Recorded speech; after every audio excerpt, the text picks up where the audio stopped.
Hey guys, and welcome to our next set of notes, which is going to be on earthquakes. So earthquakes, obviously, a natural shaking of the crust, all right? And how does it happen? Well, crust is moving, okay? And sometimes things don't always go so smoothly. So you might have two plates moving and they get stuck, and then the release of energy quickly, that's what an earthquake is. So from all that pressure building up, all that strain building up, it gets released eventually. So think of it like two NFL linemen pushing against each other, and then somebody lets go, and then they both fall forward. Okay, and that's exactly what happens to the plates. What should people do when an earthquake happens? Well, get to an area that's safe, obviously, in some way. Whether it means getting outside if you can. If you cannot and it's happening too quickly, shelter yourself under some stable structure. All right, whether it be standing in a doorway, which is a strong frame around you, or getting under a table or desk that is pretty strong.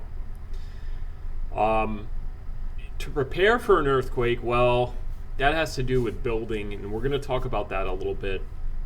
Also, the back pocket answer with any disaster, I always tell my students, have an emergency plan. Definitely have a place to meet up with your family. Definitely important during a disaster of this type. All right, where in the United States do we have earthquakes often and why? Well, it's the west coast of the United States. And again, they're at the edge of a plate boundary. The East Coast is passive, meaning that we don't really have a plate boundary near us. And we'll talk about what that does. Do earthquakes happen every day? Well, yes. You can click that link and see. There's a website. We'll show the current earthquakes happening today or in the past week. So earthquakes, what can they do? Well, cause massive destruction. Right? It's a lot of movement will cause things to topple over, collapse, and like I said, if you're unlucky, you end up victim to sometimes if you're driving car crash, and this actually happened in San Francisco area, LA area. So these areas sometimes get big earthquakes where you get the roadways actually collapsing underneath. Okay, so just to give you a little intro too. All right, so here's one caught on camera. Okay, and this one you're going to see, so this is an office building, right? So you can see the everything shaking, everything falling off the walls. So you can see the importance of actually preparing your room for an earthquake if you live in those type of areas. All right, so definitely a mess to clean up. Convenience store, definitely that's going to be a lot of cleanup. Okay, everything swings all over the place and makes a mess. Here's an art gallery. I showed this because this one's interesting because you can see the walls actually moving. You can see them flexing. So you don't even realize that things that are solid can really flex big time. All right, it looks like those people are trying to get outside. Definitely a safer place than inside that art gallery, potentially. So they're getting out.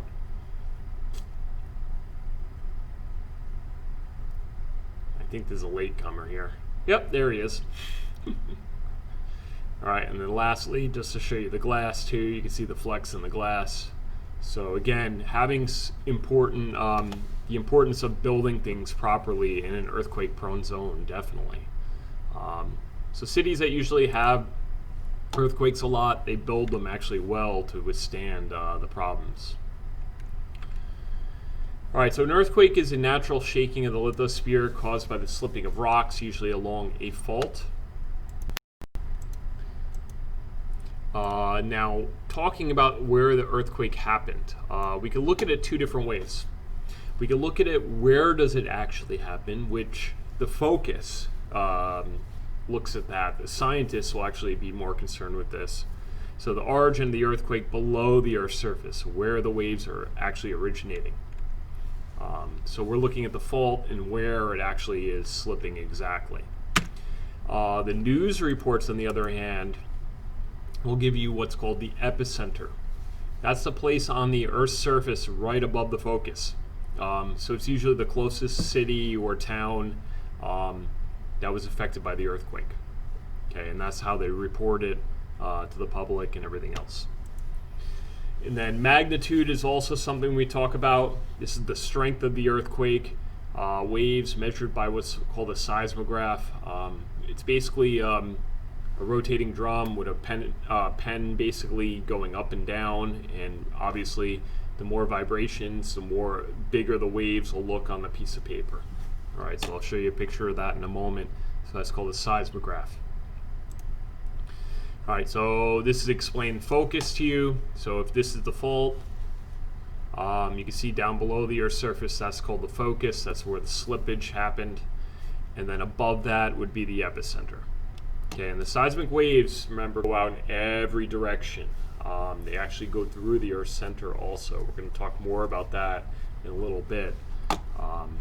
It actually tells us about the Earth's center a little bit. Okay, now seismographs, so here's an example of one. And we have time actually on them also. So we want to keep track of when did the earthquake happen, when did the P wave arise, and when did the S waves arrive. All right, which we're going to get to what that means in a moment. So this is made by Charles Richter. That's why they named it the Richter scale. That's the strength of the earthquake, and it's a number of 1 to 10 basically. Magnitude 2 are generally not felt. Magnitude 5 can actually cause major damage. And anything above 8 is definitely going to be widespread damage, even catastrophic damage. We've had 9s also, so definitely can cause a lot of damage. All right, Richter, each step on the Richter scale is a 30-fold increase in energy. So a 9 magnitude is actually 800,000 times bigger than a 5. All right, so incredible strength. All right, and here's a seismograph down here, so a little pen that moves up and down, and again, measuring the vibrations on the Earth's surface. Okay, and here is one. So you have P waves, S waves, all right, and then the end part, which sometimes could be bigger than the earthquake itself, are called aftershocks. So these aftershocks in this case were actually bigger than the original earthquake, and were more probably destructive. So sometimes that can happen. These guys could be the warnings, and then hopefully you're sheltered by the time the aftershocks come. All right, so here's some examples of how many earthquakes happen a year. There are millions of magnitude 2, all right? Because remember, the Earth is always moving. Also talks about the increase in damage on the side here, and then some of the most major ones. There actually was a pretty decent one in Long Island here, 5.5. Usually off the coast of Montauk we get them a little bit. There's a little crustal movement there. Most of the places are going to be on the Pacific Ocean though. The biggest ones you'll see, Chile, in Alaska, Japan had a big one, Indian Ocean obviously, we'll talk more about what those have caused. Japan gets them often. So definitely the Pacific Ocean is definitely a big spot for earthquakes. All right, Indian Ocean tsunami. Okay, so that one was a 9.1 to 9.3. 2011 tsunami, which you guys know are waves caused by the earthquakes. That was a 9.0. Close to home, 2011. We were actually, it was during August that year, and it was in Washington, D.C. at 5.8. Damaged some of the monuments. Okay, there are two types of seismic waves in an earthquake that we can measure. First is called primary waves, also known as compressional waves. They vibrate in the direction the wave is moving. So it's kind of like if I lined up everybody in the classroom, pushed on the first student, they would hit into the next student, hit into the next student. That's the way the energy would transmit, side to side. Okay, so that's what a P wave is. P waves can pass through solids and liquids. Right, so that definitely can travel through most of the Earth in general. And they are the fastest waves generated by the earthquake because they're going in a straight line, about 6 miles per second. All right, so that's incredible. how fast that is. I always tell students 4 laps around the track is a mile. So just think about that. 6 times 4 is 24 laps around the track per second. Wow. Okay, secondary waves, S waves, are also known as shear waves. They vibrate at right angles to the direction the wave is moving. So it's like kind of like an S pattern, right, up and down. And basically what will happen with this, because of that S pattern, these will only pass through solid material. When they get through liquids, they tend to get dampened out and you don't actually feel the effects of it. So they do not pass through the liquid part of the Earth, which you guys remember from our first reference table chart of the chapter. The outer core is liquid. So you won't see these type of waves on the other side of the Earth, directly opposite the earthquake. So interesting. They are slower than primary waves, but still pretty fast, 4 miles per second. All right, but they do lag behind the P waves, and that is actually an interesting thing because we can calculate things because of this. Again, so no S waves through the outer core. So here's the outer core in blue. So you can see the P waves make it through. Okay, also the earthquake waves, you notice they bend. They bend when they go through more dense materials. They change direction. They go faster through more dense materials. So that change in direction, the angle at which they travel, you can see as they go underground curves. There is, because of this, an area where you receive no waves. They call that a shadow zone. So you're going to see S and P waves at up to 105 degrees away from the earthquake on both sides of the Earth.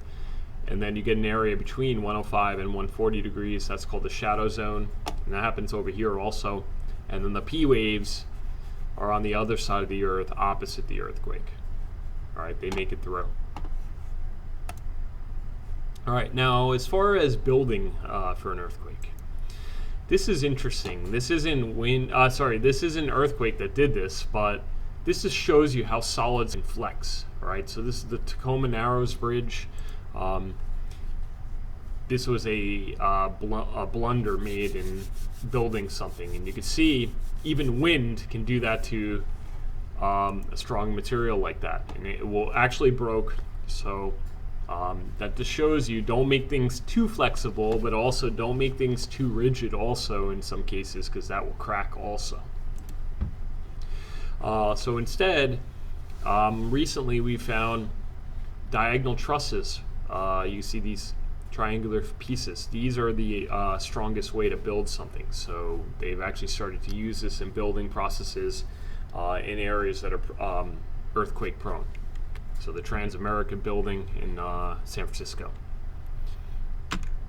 All right. Also, they're trying other things. So dampening base isolators. They move with the skyscraper, and they'll actually move with the earthquake waves.